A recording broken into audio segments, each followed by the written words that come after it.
Welcome to the Fate of Ukraine channel. There was great confusion in domestic politics within Russia, as some senior Russian officials stated that Putin was doing business on his own. Alexander Bortnikov, head of the Russian Federal Security Service, said that he learned about the decision to suspend the Strategic Arms Reduction Treaty during the speech of Russian President Vladimir Putin. After Russian President Vladimir Putin announced that they suspended the ongoing Strategic Arms Reduction Agreement with the USA during his speech at the Federation Council, the explanations and discussions about the decision continued. After the decision, Alexander Bortnikov, head of the Russian Federal Security Service, said that he knew about the decision later. Stating that he learned about the suspension of the agreement during Putin's statement, Bortnikov made a statement by saying, "To be honest, I did not know anything about the decision. Putin worked on this document himself."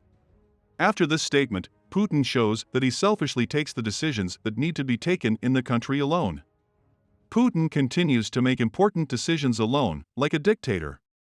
In his statements, Russian Minister Bortnikov underlined that the agreement was suspended persistently. Experts said that after this situation, Russian ministers and politicians were very afraid of Putin. Also conveying his thoughts on the strategic dimension of the agreement, Bortnikov said, "There is a process of reshaping the strategic and geopolitical relations."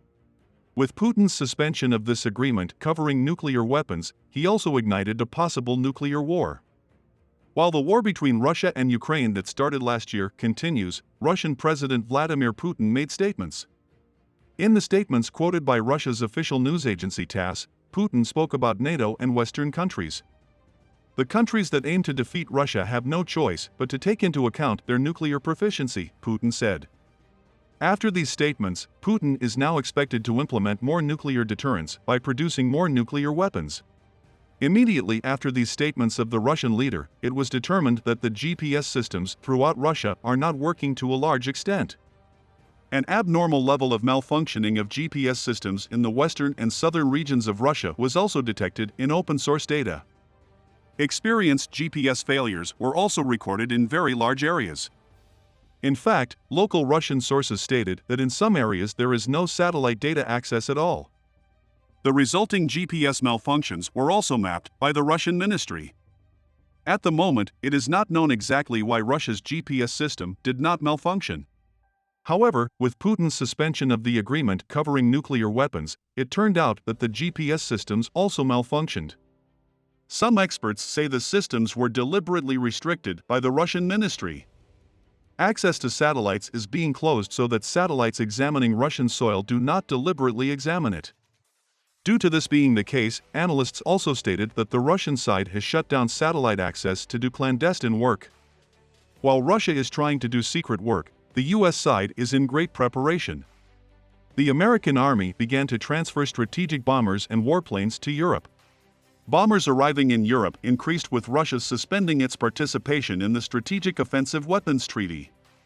The U.S. Air Force Command stated that bombers have been sent to the region for exercises to be held in Europe in the near future.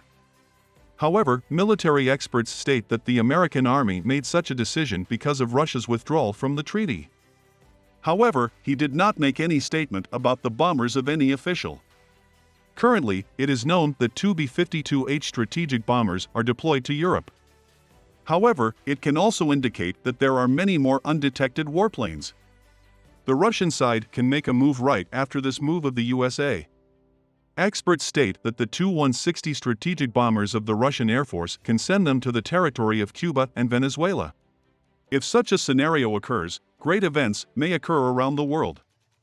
In the front area, the fighting continues quite fiercely.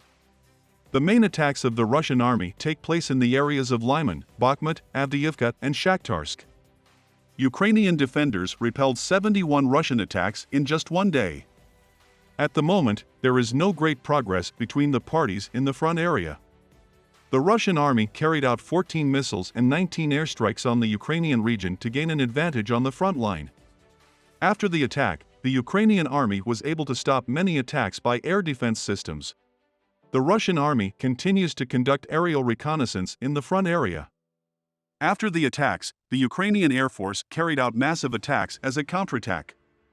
Ukrainian warplanes have struck 12 times in the last day the areas where Russian soldiers and equipment are concentrated. In addition, Ukrainian soldiers managed to shoot down 3 unmanned aerial vehicles belonging to the Russian forces. As a result of the attack by the Ukrainian side, 2 assembly areas, radar and electronic warfare systems of the Russian army were destroyed.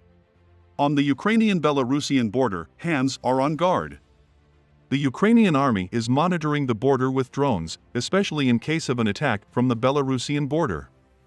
Since Ukrainian intelligence warned of the possibility of an attack from the Belarusian border, the Ukrainian military has monitored any movement on the border. The effective weapon of this important officer is drones. Ukrainian units are gathering intelligence along a 1,000-kilometer-long borderline of swamps and forests. Since the summer, they have been strengthening defenses, building and widening trenches, and laying mines in the forest to repel Russian forces ahead of a spring attack predicted by Ukrainian military officials. "We are constantly watching the enemy," the head of the Army Intelligence Unit in the region said from the unit's base of operations near the border.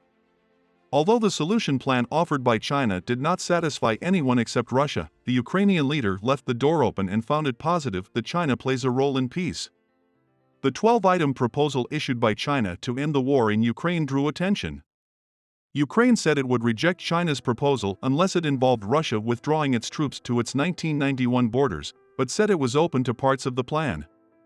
Ukrainian President Volodymyr Zelensky stated that he wanted to meet with Chinese President Xi Jinping after the 12-point document announced by China. "I don't want to believe that China will give arms to Russia," said Zelensky, adding that this proposal shows China's involvement in the pursuit of peace. "It seems to me that this was not a Chinese peace plan, a solution, or a declaration. I believe China is just showing its thinking. It's also very good that China is starting to talk about Ukraine," he said. Speaking about the possible meeting with leader Xi, Zelensky said, "I believe it will benefit our countries and world security. The point is that we are countries interested in maintaining economic relations.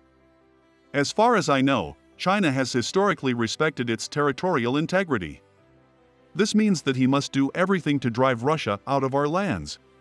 Because that is what respect for sovereignty and territorial integrity is all about," he said.